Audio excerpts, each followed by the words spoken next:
Well, Liam, you did something that hasn't been done in 2 days short of 7 years, getting a hat trick. How does it feel?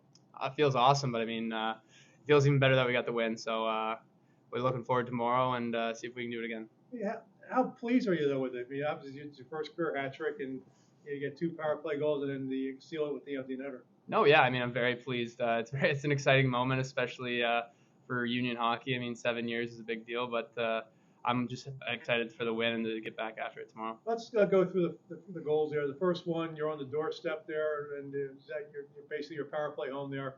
I mean, for the first part of that power play, the team was struggling to get the puck in the zone, and then when you did, you got the goal. So walk me through that. Yeah, I mean, they have a very aggressive kill, and it wasn't looking great for the start of that power play, but luckily we got it set up, and then just like you said, it's just that I built a home there, and I love it down there. It's nice and gritty for me, so it comes to me. It's sometimes it just hits off the pad and right on my stick, so I don't mind that.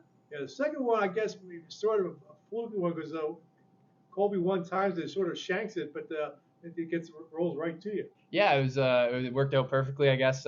Nobody really saw it. I didn't really see it until it was at my feet, but it worked out well, and just happy it went in. Talk about winning the race. I mean, and Josh was also talking about you earned that goal because you played well defensively there on the extra attacker situation. Talk about being defensive responsibility and making the right moves and the right play, then hustling down there to beat the icing and get that empty netter. Yeah, I mean, I wasn't really concerned with the empty net right away, and then just worried about making sure they're not scoring, especially in a one-goal game at that point. So once I think Ben chipped it out, there's that was the only thing on my mind, and that other guy wasn't going to beat me to get there. Ben, can you talk about Liam's performance tonight? Yeah, I mean, it was huge. I mean, his two power play goals are extremely, timely. I mean, that's what he does. He lives in the paint, like he said, and I think it's a huge skill to be able to put those ones home, even if they do just land on his stick. And then, like he said, the extra effort to beat the icing and close that one out, especially, they made a comeback there, and he solidified the win. So, yeah, he was a huge contributor for us tonight. His first goal triggers a 3-goal spurt in 98 seconds. I mean, how big was that to take control there in the first period? Yeah, absolutely. I think that kind of just speaks to the depth of our team. I mean, anytime any one of our four lines goes over the boards, anyone can be scoring at any time. So it was really timely, and I'm really glad that we were able to get some momentum with that spurt. Yeah, Liam, what did you think of that outburst in the first period? It was crazy.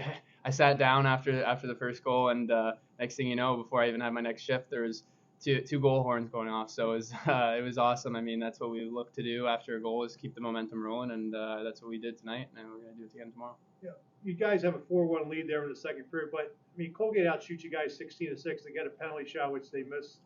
And I think they sort of carried the play there, which carried over in the third period. They were all over you, and they got those two quick goals. What was happening that allowed them to maybe get back in the game like that? Yeah, I think that anytime you're playing a good team like Colgate, you're going to expect a pushback, especially after the 3 quick ones we got. So that's what we did. At the end of the day, we have to, do a better job at, maybe not taking our foot off the gas so much and continuing to push. So that's something that we'll look to correct going forward in that spot. But at the end of the day, it's huge that we close that one out, no matter if it wasn't pretty at times or not. How important was that timeout that Josh took after their third goal? Yeah, that was huge. That just, speaks to his ability to read the room. And I think it, kind of settled everything down, calmed some nerves, and, I was happy with how we responded after that. Yeah, Liam, how did you think after that timeout you guys played the rest of the way?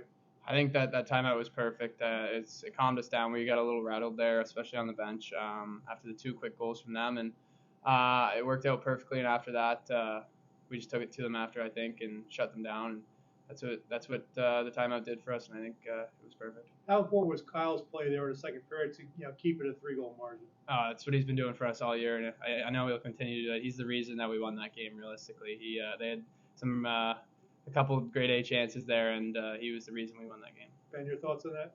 Yeah, Shovs has been awesome all year. I mean, he's a competitor. He's the most dialed guy in the entire team day in, day out, and for him to be a stud for us back there gives us so much confidence every night. How important was this win in light of the fact that Quinnipiac lost tonight? Yeah, I think we're not going to sit here and be naive to the standings or anything like that. Guys are constantly checking, and I think that's a good thing. So we put ourselves in a position to be in the hunt for a first round bye, and that's one of our goals. So we can only control what we can control. So our goal is to get 3 more points and finish off the weekend tomorrow. Yeah, Cornell's always tough, you know that, and see what happened last season. So how important is it to be able to get the jump on them tomorrow night? Yeah, I think we just got to treat it like any other game. I think right now we're hitting our stride at the right time and playing how we expect to. So we just have to continue to do that and round out our game a little bit more by playing for a full 60. Liam, your thoughts on that? Yeah, exactly what Ben said. I mean, playing a full 60, Cornell's not easy to play, home or away, and he knows it best. And like we said, we've always had a tough time with them. They give us a good game, and we're prepared for that. And we'll be ready tomorrow.